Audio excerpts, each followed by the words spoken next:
nawe waba umutagatifu. Erega nicyo wahamagariwe. Niki twakwigira ku batubanjirije? Ibuka igihe ubatizwa. Kuva ubu no mu bugingo bw'iteka ubaye urugingo rwa Kristo, we musaserdoti, umuhanuzi n'umwami. Ngaya amagambo wavugiweho. Muri batisimu wagizwe ikiremwa gishya, wambikwa Kristo. Ese itara ryawe riracyaka? Ese umwambaro wawe urakererana? Humura, garukira Imana. Abatagatifu n'abanyabyaha bababariwe. Akira Kristo. Ikiganiro ibirari by'ubutagatifu mukigezwa na Beata Mukarusanga, umukristo wubase urugo.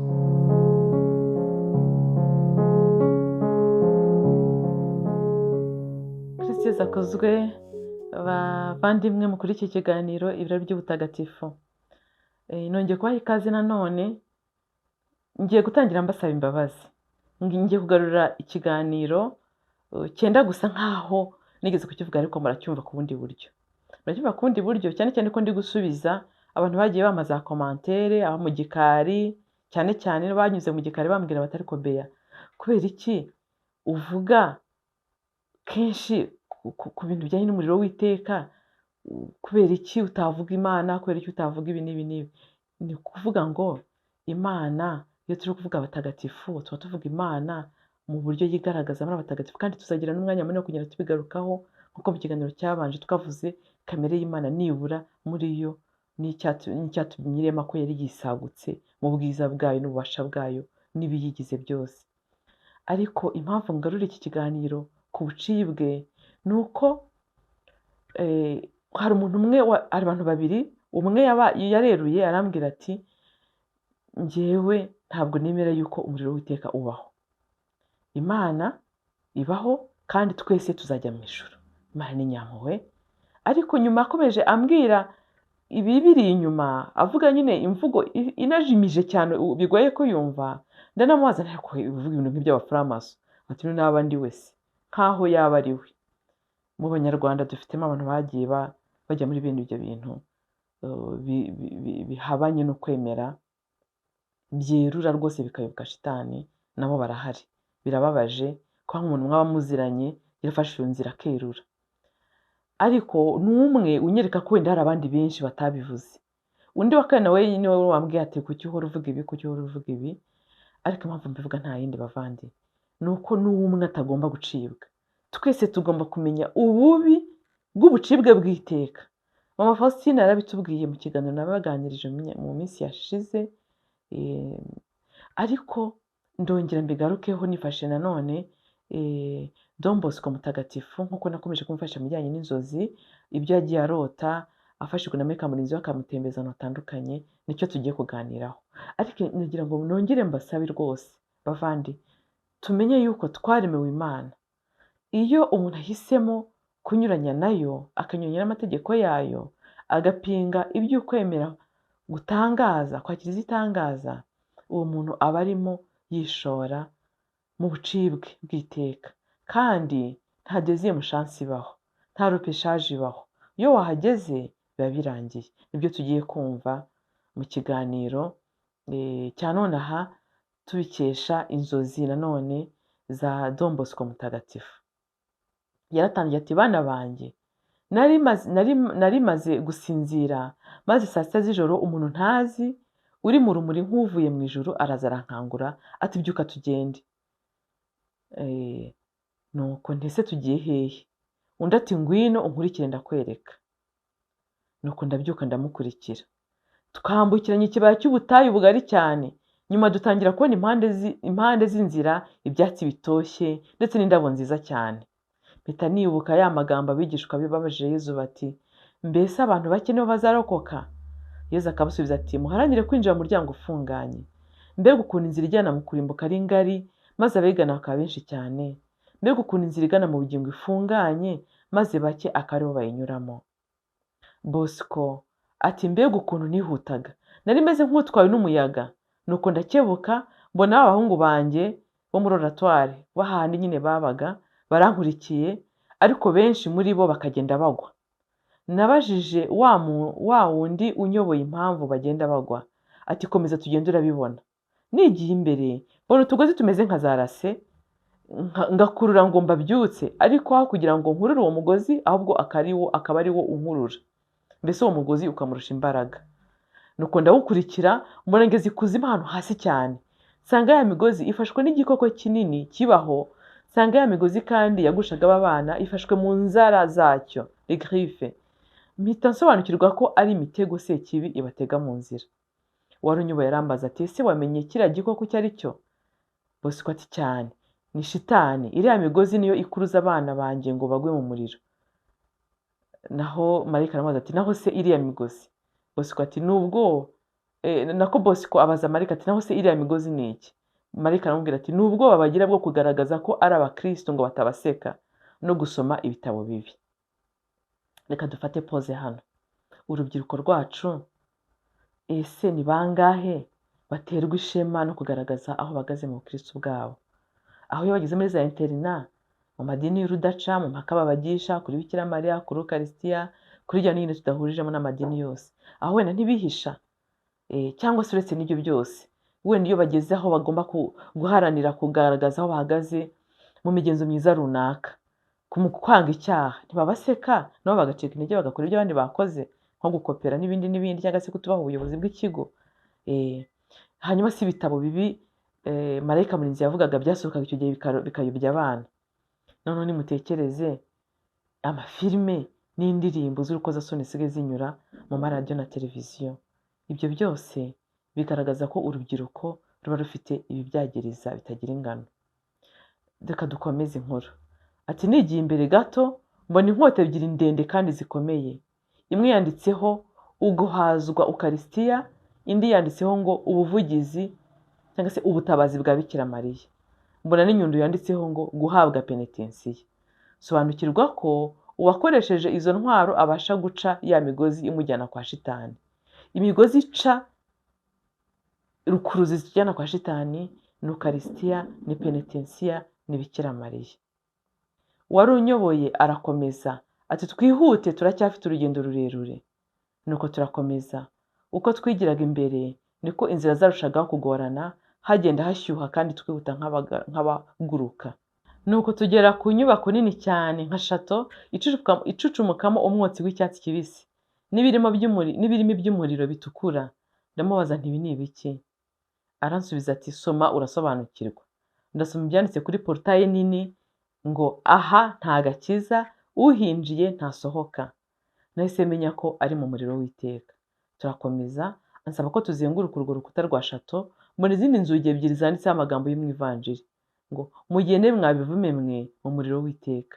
Nandi handitse ngo igiti cyose kitera imbuto kizatemwa kijugunywe mu muriro w'iteka.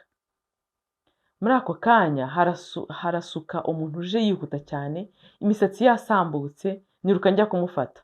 Marayika aramfata ati mureke, uburakari bw'Imana buri mu kazi kabwo. Wa muhungu ntangazwa nuko ari umwe muri ba bana banjye. Akubita urugi rwa mbere rurafunguka, urwa kabiri, urwa gatatu, arakomeza urw'ijana, nyuma yikubita hasi mu ndiba y'iryo tanura abanje umutwe hasi. Nuko za nzugi zose zihita zikinga. Mbabazwa nuko yakurikiwemo n'abandi benshi, kandi buri wese yabaga ku gahanga ke handitseho icyaha kimujyanye mu muriro. Mbega umuriro! Nuko mbaza Marayika nti ni iki nakora ngo ndinde abana banjye kugwa muri uyu muriro? Aransubiza ati bafite abapadiri nibabumve, bafite amasakaramentu nibayahabwe, bafite amashapure nibayavuge. Ati ariko ntibirarangira, twinjire. Nuko ngerageza guhunga kubera ubwoba, ariko antegekana ububasha ntashobora gusuzugura, ati ngwino. Nuko nishyiramo akanyabugabo no kwizera Marayika Murinzi wanjye, ndamukurikira turinjira. Tubona koridoro ndende cyane ifite inzugi zitagira umubare. Imbere mbona urugi rwanditseho ngo abahakanyi bazajya mu muriro w'iteka. Abahakanyi hano sinzi nabisobanuye neza ngo les impies iront dans le feu éternel. Amfungurira urugi, sobanukirwa ko uwo muriro ufite ubushyuhe butagereranywa nubwo tuzi mu muriro wo ku isi, nyamara ukaka ntugire icyo ukongora. Mbona umuhungu aguyemo, umubiri uhita uhinduka umweru. Mbaza Marayika nti kubera iki abaye kuriya? Aransubiza ati nk'uko umunyu utuma ibiribwa bidashanguka, ni nako uyu muriro uhita ugira roho zabo ukazibikira ububabare bw'iteka. Negereye ntangazwa nuko aba bari mu muriro baba bashihana, baryana inzara, barumana, batukana, basakabaka, basakuza. Mu kanya gato bimera nk'aho igisenge cy'iryo tanura kivanyweho maze babona ijuru. Abatagatifu b'Imana bari mu ihirwe. Bakibibona barushaho gusakabaka no guhekenya amenyo batuka Imana, abandi bararira bakanishinja bavuga bati tukiri ku isi twabonaga bameze nk'abasazi, kumbe nitwe twibeshyaga, twiroshye mu maraha twibwira ko inzira ijya mu ijuru yoroshye. Ndahindukira mbwira marayika nti ntabwo bishoboka ko bano bana bose baba bari hano, ejo twari kumwe ku ishuri, ntibaba bari aha ngaha. Marayika aransubiza ati aba bana ntabwo baragera hano, ariko kuri roho ni uku bamerewe, bari mu byaha bijyana mu rupfu, nibatisubiraho bazacibwa. Turasohoka anjyana muri sare nini cyane ikikijwe n'inzugi za krisitari, inzugi zifite nk'amabuye y'agaciro abengerana, hagiye handitseho amagambo menshi atandukanye. Ndasoma itegeko rya 6, ntuzasambane. Ababonye nicyo cya mbere kibazana hano. Uzababwire ko babayeho mu bwizige kandi bakiyambaza Bikira Mariya, iki cyaha bagitsinda. Arongera azamura rido ikinze ku rundi rugi, ndasoma handitse ngo bararikiye iby'isi bibashora mu mitego ya shitani. Bamwe bari hano kubera ubujura cyangwa kudasubiza ibyo bibye, abandi kudasubiza ibyo bangije, abandi nabo kudatirura ibyo batiye. Mwumva ukuntu ibyaha bijyana mu muriro tubyita ibyaha byoroshye. Nuko ngera ahandi naho harimo abandi benshi, handitse ngo radix omnius malorum, isoko y'ikibi cyose. Ayo matangazo yanditse mu kilatini. Nuko arambaza ati niki cyateye Adamu na Eva kugwa? Ndamusubiza nti ni ugusuzugura, disobedience, bituruka ku bwirasi. Ngiyo impamvu nyamukuru igusha abana mu byaha. Nubura amaso mbaza uwo twari kumwe nti nzabwira abana ibi byose maze kwigira hano? Ati yego, uzababwire ko kutumvira ari impamvu y'ibyaha byinshi. Nuko dusubira muri ya koridoro twinjiriyemo, arambwira ati ubwo umaze kumva neza ukuri ku byerekeranye n'umuriro w'iteka, ni ngombwa ko wiyumvisha neza ibyo wabonye. Amfata ukuboko n'imbaraga nyinshi, ati koza ikiganza kuri uru rukuta. Ngira ubwoba, arambwira ati uru rukuta ni kuri kilometero nyinshi uvuye mu muriro nyirizina. Amfata ukuboko ankozaho ku ngufu, ndashya numva ndakongotse, nkuraho vuba vuba, mpita nkanguka, sigara mbabara, birashira, menya ko mvuye mu nzozi. Bana banjye ntimuzajye mu muriro. Ngo koko Don Bosco yabwanirizaga abana be ku nzozi Nyagasani yabaga yatumye arota, akamutuma marayika we akamutembeza nk'aho hantu kugira ngo bigire isomo bibasigira. Tuzirikane nanone ku bitera bariya bana cyangwa abana bacu kugwa mu muriro. Ubu iyi si ya Don Bosco n'isi turimo uyu munsi ni isi zitandukanye cyane. Ikoranabuhanga n'amajyambere byatuzaniye ibintu byinshi turarativiza, tworoshya, tugasukamo tuzi, tukabona birasanzwe, nyamara ari icyaha.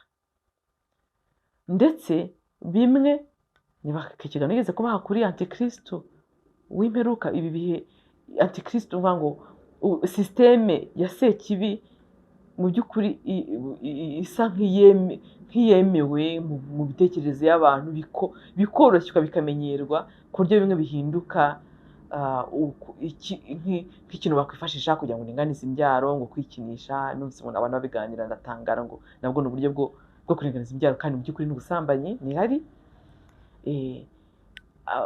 Ibindi byaha nko kurama inda, ibyaha by'urukozasoni, by'agahomamunwa, kwica umwana ukiri mu nda, ngo ni uburyo bwo kuringaniza imbyaro, n'ibindi n'ibindi. Ibyo byose twita ubusirimu tukabyita amajyambere, mu by'ukuri biteye isoni.